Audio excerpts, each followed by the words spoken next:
They told him a poor farm boy could never change the way America shopped. You won't believe this, but Sam Walton didn't just prove them wrong, he rewrote the entire rulebook of retail. No one saw it coming. A kid who milked cows before school and fixed fences after sunset would one day control a business so massive it could shift entire economies. The truth revealed here is uncomfortable for most experts. Success doesn't belong to the richest, the most connected, or even the most educated. It belongs to those willing to work harder, think smarter, and break the rules when the rules don't make sense. That's the hidden lesson in Sam's life, and it's the reason Walmart isn't just a store, it's a global empire. This isn't just a story about money. It's about a man who risked everything, lost everything, and still came back stronger. It almost didn't work more than once, but what no one tells you is that the same principles that saved his business can save yours, no matter where you're starting from. And if you think this is just another American dream cliche, stick around, because what's about to unfold is a shocking story of risk, resilience, and relentless vision, and it could change the way you see business forever. Topic 1. Humble beginnings on the farm. Sam Walton was born in 1918 in the small town of Kingfisher, Oklahoma, into a family that worked the land from sunrise to sunset. It was the middle of the Great Depression, and life on the farm wasn't just tough, it was survival. You won't believe this, but for young Sam, milking cows before school and feeding pigs wasn't just a chore, it was training for a life of relentless discipline. While other kids dreamed of toys, Sam's dream was simply to see his family make it through the winter with food on the table. Growing up in poverty has a strange way of sharpening your senses. No one saw it coming, but the lessons Sam learned on that farm, stretching every dollar, fixing things instead of replacing them, would one day form the backbone of a billion-dollar empire. When the rain didn't come, the crops failed. When the crops failed, they improvised. That hidden lesson stayed with him. Never waste, never overspend, and always find a way forward, even if it means creating one from scratch. The Great Depression didn't just empty wallets, it tested spirits. Sam noticed how people in his community leaned on each other, trading goods, sharing tools, lending a hand without expecting payment.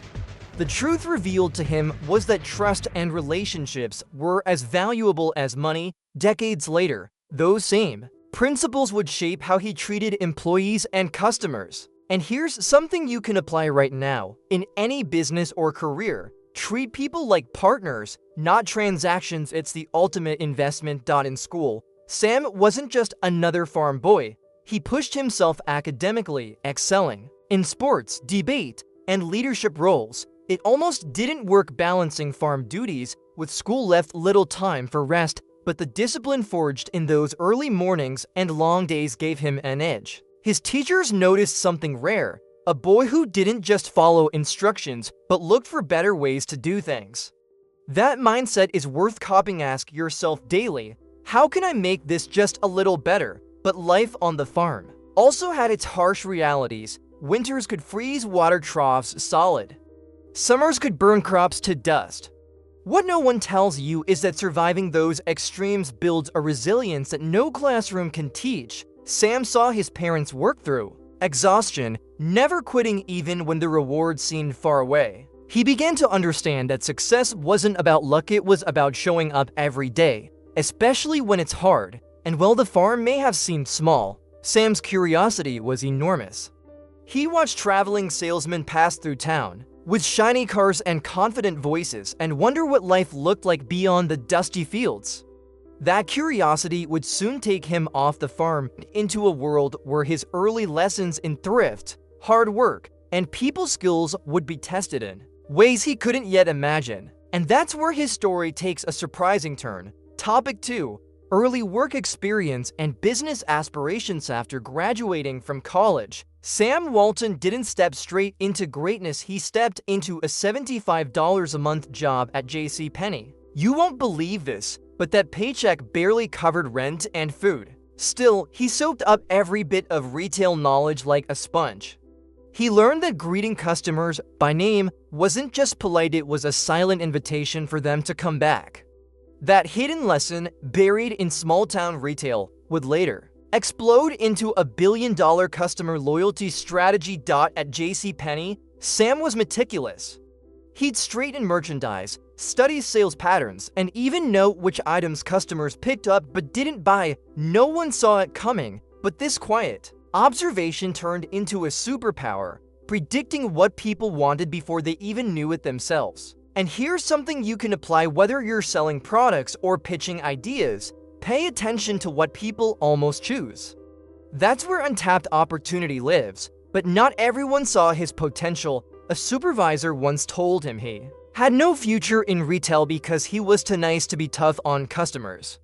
The truth revealed here is powerful criticism can either crush you or fuel you. Sam chose the latter. He didn't argue, didn't quit, he simply kept improving. If someone ever doubts your path, remember this: you're not obligated to convince them. Your results will do it for you. Eventually, the call to do something bigger became impossible to ignore. Sam didn't just want to work in retail, he wanted to innovate it. He began studying how stores operated, imagining ways to cut prices without cutting quality. It almost didn't work. Most people believed low prices and high service couldn't coexist. Sam was determined to prove them wrong, even if it meant challenging every rule in the book. He also learned the power of small experiments. Rather than dreaming of building an empire overnight, he focused on what he could control: one store, one customer, one sale at a time. What no one tells you is that empires aren't built in giant leaps, they're built in thousands of tiny steps. If you're chasing something big right now, start small, master it, then scale. That's exactly what Sam was about to do. And so, with a few years of retail experience, a mountain of ambition, and the sting of being underestimated, Sam was ready to take his first big leap. The stage was set for a bold move that could either launch his career or end it before it truly began. Topeka 3, opening his first store in 1945, with little more than ambition and a small loan from his father-in-law, Sam Walton took a leap that could have ended in disaster. You won't believe this, but he was only 27 years old when he bought a struggling Ben Franklin variety store in Newport, Arkansas. Most people saw it as a risky move. Sam saw it as a blank canvas. He didn't just want to sell products, he wanted to reinvent how people shopped in small-town America. From day one, he broke the unspoken rules of retail. While others marked up prices for bigger profits, Sam slashed them, betting on volume instead of margin.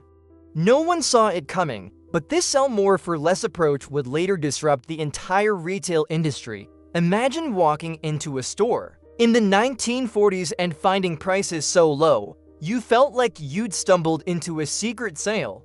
That was Sam's genius: make customers feel like insiders. He didn't just lower prices, he transformed the shopping experience. The truth revealed was that people didn't just want cheap, they wanted value with dignity. Sam made sure shelves were always stocked, aisles were spotless, and customers were greeted with genuine warmth. You can apply this anywhere, no matter the business. Pair affordability with respect, and you'll build loyalty money can't buy. And it worked fast. Within 5 years, his little store was the top-performing Ben Franklin in the entire region. It almost didn't work, though. The risk of slashing prices meant every day felt like walking a tightrope. One bad season, and the whole thing could collapse. But Sam's relentless drive kept the store thriving, proving that bold ideas, when paired with discipline, could beat the odds. Behind the counter, Sam was always learning. He tracked which products sold fastest, experimented with displays, and really listened to what customers wanted. What no one tells you is that innovation isn't always about invention. Sometimes it's about observation and execution. Sam wasn't just a store owner, he was a student of human behavior. But just when it seemed he had everything figured out, fate threw him a curveball. A single decision, far beyond his control, would threaten to erase everything he had built and force him to start over from zero. Topic 4. Early success and setbacks. Beat the early 1950s, Sam Walton's Newport store had become a retail sensation. You won't believe this, but his single Ben Franklin outlet was outperforming dozens of others in the chain. Locals didn't just shop there, they bragged about it to friends in other towns. Sam's formula of low prices, high volume, and personal connection wasn't just working. It was redefining what a small-town store could be, but success has a way of attracting challenges. No one saw it coming, but in 1950, his lease came up for renewal and the landlord had other plans. The truth revealed was brutal. The landlord refused to renew the lease, handing the store's keys, location, and customer base to his own son-in-law. Overnight, Sam went from regional star to a man without a store. And here's the kicker: he had built everything inside, but legally, he owned nothing that mattered. It almost didn't work. From there, many would have taken it as a sign to quit, to find a safer job, maybe even go back to working for someone else. But Sam didn't believe in retreat. That hidden lesson still applies today. When the ground disappears beneath you, don't fall, jump to the next platform. It's the only way to keep moving. So, with his wife Helen by his side, Sam packed up their lives and started over in Bentonville, Arkansas. He didn't wallow, he strategized. What no one tells you is that losing everything can be the cleanest slate you'll ever get. Sam began searching for a new location, not just to reopen a store, but to test ideas he hadn't been able to try before. He pored over maps, looking for untapped opportunities, places others ignored. He realized small towns had less competition, but people still needed good prices and quality goods. It was a shocking story at the time. Most retailers chased big cities. Sam decided to do the opposite. That decision would change the course of his career and retail history. And so, with the memory of Newport fresh in his mind and a fire in his gut, Sam was ready to take another gamble. This time, the rules would be his, and the vision for bigger than anyone could have imagined. Topic 5. Starting over. The first Walmart in 1962. Standing in Rogers, Arkansas, Sam Walton opened the doors to a store that would change retail forever. You won't believe this, but his idea was so unconventional at the time that even suppliers thought it would fail. He called it Walmart, a simple name for a radical concept: sell more for less and make it up in volume. No one saw it coming, but this approach would flip the script on how America shopped. Sam wasn't aiming for glamorous shopping districts or wealthy urban neighborhoods. Instead, he focused on rural and small-town America, places that big retailers ignored. The truth revealed was that these communities weren't just underserved, they were hungry for quality goods at affordable prices. By planting his flag there, Sam found an untapped market advantage that competitors couldn't touch. It almost didn't work, though. In the early days, profit margins were razor thin. One bad season or a slow quarter could have ended everything, but Sam doubled down on efficiency, negotiating fiercely with suppliers, and cutting unnecessary costs. That hidden lesson is gold. When resources are limited, creativity becomes your greatest currency. Inside Walmart, the experience felt different from other stores. Bright aisles, friendly employees, and prices so low customers would whisper to each other, "How are they doing this?" Sam knew exactly what he was doing. He was building trust, one basket at a time. You can apply this today. Make your audience feel like they're getting more than they paid for, and they'll keep coming back. His decision to target small towns was a shocking story in itself. Competitors laughed, believing the real money was in cities, but Sam understood something deeper: loyalty grows stronger when people feel seen and valued. Rural customers didn't just shop at Walmart. They adopted it as part of their lives, and as the first Walmart began to thrive, Sam's vision grew bolder. He wasn't content with one successful store. The question now wasn't if he could replicate it, it was how fast he could scale before anyone else caught on. Topic 6. Innovation and expansion strategies. Walmart began to multiply across Arkansas and neighboring states. Sam Walton knew that growth alone wouldn't keep him ahead. You won't believe this, but his secret behind it all wasn't just low prices. It was building an invisible machine to move products faster and cheaper than anyone else. He pioneered a hub and spoke distribution system. with strategically placed warehouses feeding multiple stores like clockwork. No one saw it coming, but this network would become Walmart's hidden engine of dominance. While competitors were still relying on outdated methods, Sam embraced technology long before it was trendy. The truth revealed is that he invested in computer systems to track inventory in real time, a move that, in the 1970s, felt almost futuristic. This allowed Walmart to predict demand, cut waste, and restock shelves faster than anyone else. The hidden lesson here? Adopt innovations before the crowd does, and you'll be the one setting the pace. It almost didn't work at first. The cost of building warehouses, trucks, and tech systems threatened to drain the company's thin margins, but Sam played the long game. He knew that shaving pennies off logistics costs, multiplied over millions of transactions, would add up to an unbeatable advantage. That's a principle you can apply anywhere. Small efficiencies, repeated at scale, can outpower even the biggest marketing budgets. Sam also understood the human side of innovation.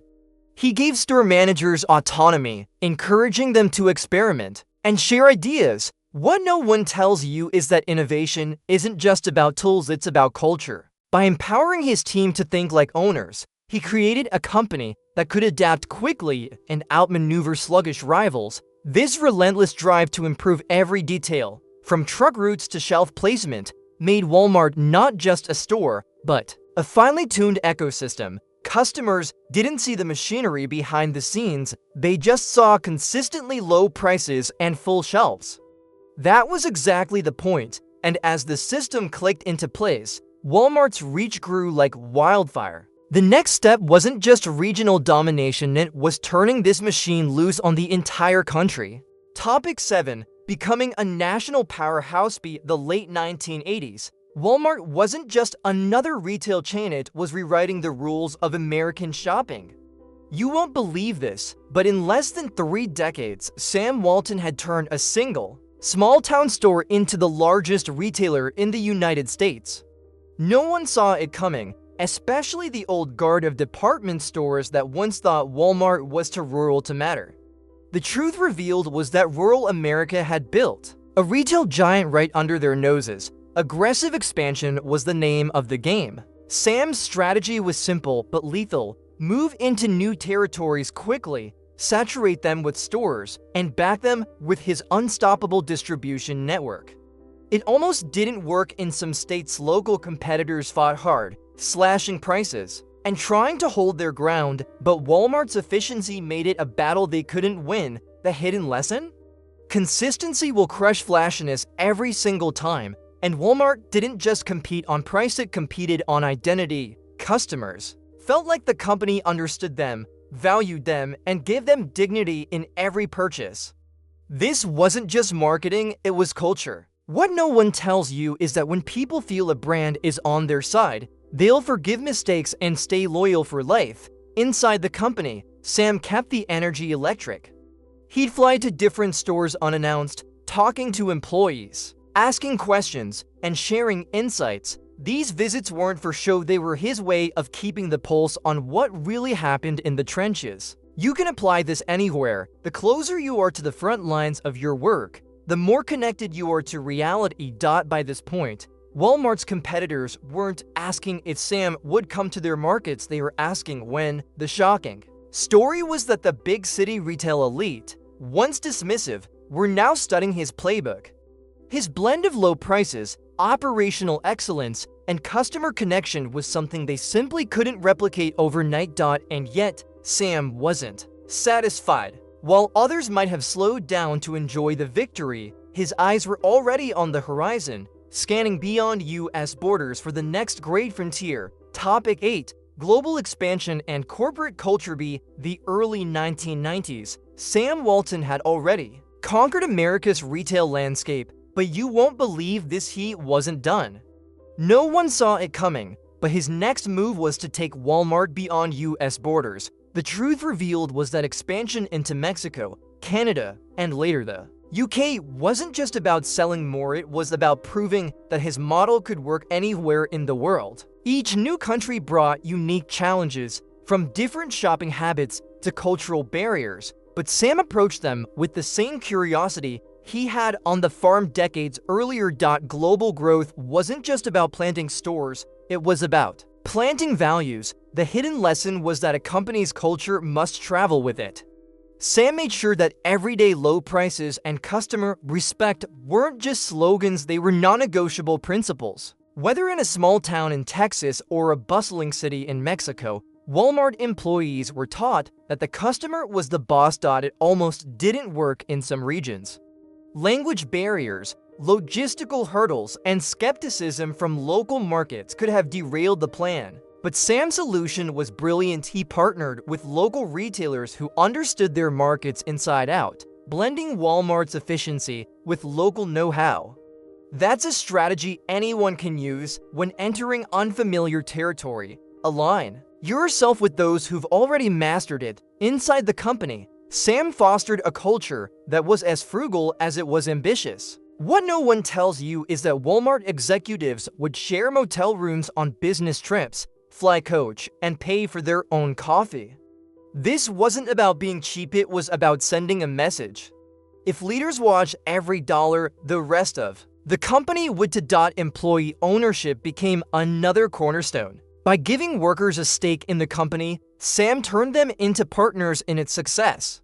The shocking story here is that many early employees retired as millionaires not because they earned high salaries, but because they shared in Walmart's growth.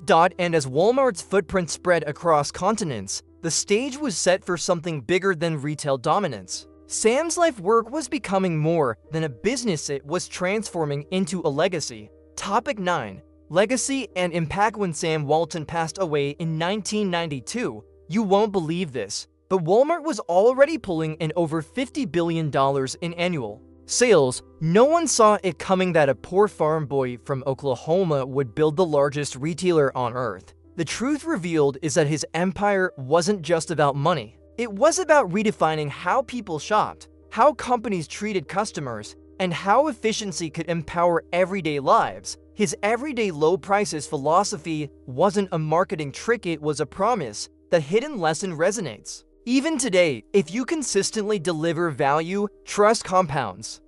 Walmart's growth didn't come from flashy ads or luxury branding, it came from keeping that promise to millions of families who counted on stretching their dollars further. It almost didn't work in the early years, but Sam's resilience turned every obstacle into a stepping stone. From losing his first store lease to facing down skeptical suppliers, he proved that the size of the setback doesn't matter, it's the size of your response that counts. That's something you can carry into any business, any career, any dream. What no one tells you is that Sam's greatest success might not have been Walmart itself, it was the culture he left behind. He empowered ordinary people to think like owners, rewarded innovation at every level, and kept a sense of humility. Even as the company soared past its rivals, today, Walmart employs over 2 million people and generates hundreds of billions in revenue every year. The shocking story is that it still operates on the same core principles Sam lived by: frugality, efficiency, and respect for the customer. Those principles outlived him because they were never just business tactics, they were part of who he was. And while Sam's journey ended, his influence didn't. The stage was now set for a new generation to take the wheel, guided by the same lessons that transformed one man's humble beginnings into a legacy that spanned the globe. So now you know Sam Walton didn't start with money, connections, or privilege. He started with grit, ideas, and an unshakable belief that the customer comes first. You won't believe this, but the same mindset that built Walmart from a single store could be applied to whatever you're building right now. The truth revealed is simple: the gap between where you are and where you want to be is smaller than you think. If you're willing to work for it, ask yourself, are you playing it safe, or are you playing to win? What no one tells you is that the safe path often leads to mediocrity, while calculated risks can change everything. If Sam had listened to the voices telling him to stay small, there would be no Walmart, no empire, no legacy. It almost didn't work for him, but he kept moving forward. The hidden lesson is clear: setbacks aren't the end, they're a test to see how badly you want it. So, what's your excuse? Now it's your turn. Learn from this mistake that most people make waiting for the perfect time. The perfect time doesn't come, you create it. If this story sparked something in you, then it's time to act. Subscribe to the channel, hit the notification bell, and join us as we uncover more shocking stories, hidden lessons, and truths no one else will tell you. Stories that could change the way you see business, success, and your own potential.